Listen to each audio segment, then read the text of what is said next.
विठ्ठला, हे पांडुरंगा, तुझ्यापाशी येतोय रे मी. 1-2 दिवसात पंढरपूरला पोहोचतोय रे मी.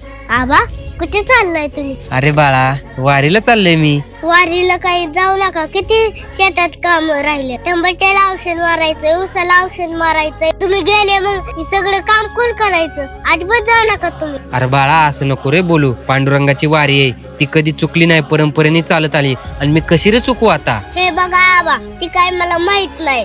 मी अजिबात वारीला जाऊ नका, चला घरा. काय गाजी, पंढरीची वारी कशी झाली तुझी? वारी तर लय भारी झाली, पण तुझ्या आबाने तर लय मजा केली बघ. शक्यच नाही, आबा तर दृश्यात काम करतात. अरे बाळा, तुला नाही माहित, तुझ्या आबांमुळे तर माझं पांडुरंगाचं दर्शन झालं. आपण विठ्ठलाचं दर्शन घेतलं, मग शेतात कोण काम करते? वारी चुकायाची नाही. वारी